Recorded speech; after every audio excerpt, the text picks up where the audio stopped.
What is up, everybody? How's it going? It's Seth Place here with another video on the Loverfella server. Today we are looking at the Halloween crate. This crate has just came out. You can see that we have a key in our inventory. We got two, but one of them we traded because we were trying to get more stuff, and I didn't feel like opening two because I didn't want to take the chances. But you can see we have one. That key design's pretty cool. I like it. Um, but yeah, so we're going to go ahead and open it. You will type in /warp crate, and you can get to it through the little portal thing over here, or as you can see, you can do /warp Halloween. But where's the fun in that when you can step on a block and it teleports you there?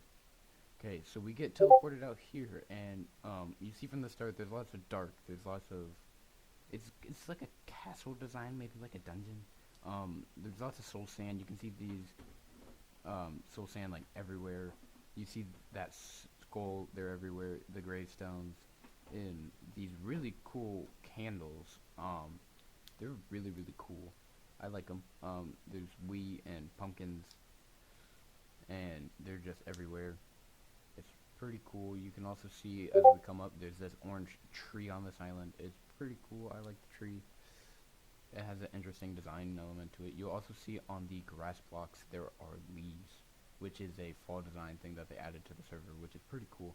But as we slowly walk through the soul sand, because we don't have soul speed, we come across this red block kind of dark path. That's pretty cool. You can see there's some custom pumpkins, and there's iron bars and end rods and lots of stuff to make it like spooky. Um, there's even bedrock in this build. They incorporated bedrock. It's the same thing on the other side as on that side. But as we start approaching, you see that this is kind of like pews. It's like pews, and then there's chandeliers and those candles. I just really like them. Like, it's purple and orange. Like, I don't know. But as you make your way through, you see on the pews there are all these items, and these are items you can get, and I will explain how to get them here in a little bit. But as we make our way up to where the actual crate is, you will see that we have Huggable Harley. It's the friendly food seller, and you get tokens. You get tokens by opening the crates, and you can buy stuff with them.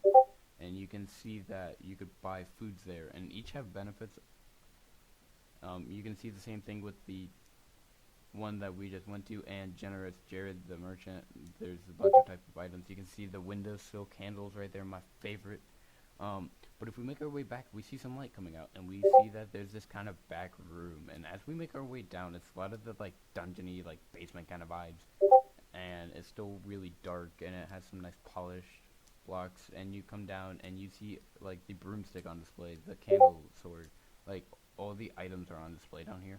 And there's again lots of heads and the placeable items too. But as we make our forward, we see Agatha the elderly, with the cauldron, and you can see there's more of the stuff, like that's the staff I believe, and all the hats and stuff, and it's pretty cool. It's all on display. But now we're gonna make our way back up, and we're gonna open the crate. We're gonna see what we get, and we're gonna talk a little more about the tokens. We're also going to go over a little bit of content in the crates. As we open the crate, we can see you start out with the sword, I believe. It's pretty good. Sharpness 10, smite 10, looting 8. Has life mending. Pretty good. There's a 7% chance of getting it. Not bad. Um, the Ender Staff, it has a special ability such that you have an Ender Pearl. When you right click, it throws infinite ender pearls with additional velocity, which is kind of cool. Um, though I don't know how effective it would be. So yeah, that's pretty cool. Then the witch broomstick. So that's like 3 sword staffs, like that kind of genre, all in one crate, which is kind of cool. But then we come up to the armor. Nothing special. Protection 10, blast protection 9, Titanium Forge 5 for the chest plate. They also have Thorns 4, which is pretty nice, but I would definitely not hope to get the armor, but you can see that it's pretty good armor. 8% chance. Then we come up to the Spider Queen bow over here. Unbreaking 10, Power 9. Nothing else really sticks out. It has Entangled, which is pretty cool, but nothing spectacular. We come over to the shield, the Grave Robber's Stone, or the Grave Robber's Shield, excuse me. It has Tombstone 1, and nothing else is really cool. The Fishing Rod, I don't like at all. I would actually hate getting that more than the armor. It just has Lure 5, Unbreaking 3, and Lack of C2. Like, that's not very good. The only good thing about that one's the skin. But then we come up over to the beanies, and each beanie has a special effect. The bee beanie inflicts poison damage. They are about the same as the other armor. They have lower thorns and a little lower, but like this one inflicts blindness on damaged entities while wearing. This is the Ender Dragon beanie. The zombie beanie inflicts hunger on damaged entities while wearing. All the beanies have the same stats, and then the skeleton one does 10% plus more damage. We at the Splat Spawner now, and I don't know why you would ever want a bat spawner. Like, it's bats, like, and then you got a chance again at a chocolate key, which would be a rip, but then the caramel key, and it has a 1% chance at the time I'm making this, which is really good. But, so now, we're gonna ask for some luck from chat, and we're going to open up this crate. Hope we get something good. Yeah, so let's open it. See the good looks in chat, and we're gonna open now, and we got the chest plate. But as you see, now that we open the crate, we got 8 tokens, and so we can come over and we'll look a little more into these. Like, you can see they have like jump boost 2, speed 2, and plus 2 instant health. For like 6, which, man, I wouldn't necessarily get that one, but like each of these have its own things. Like this one has poison 2 and blindness 2 for 3. Like, they all have special things from them, and you can spend your tokens on these instead of getting them in the crate, which I kind of do like that I can pick which ones I want. Compared to other crates, sometimes they would just give you one for opening the key, and they're not worth nearly as much. The tokens are worth a lot. The tokens, at least when I was making this video, were selling for about 200,000 piece.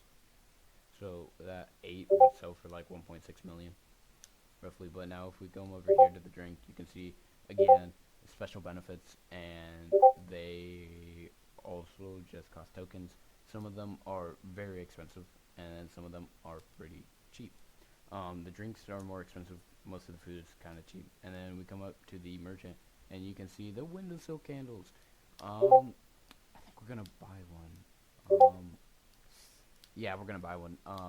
We're gonna be giving away the Windowsill candles, but I'll talk about that more in a second. But you can see these are mostly just placeable items, but I like the placeable items more.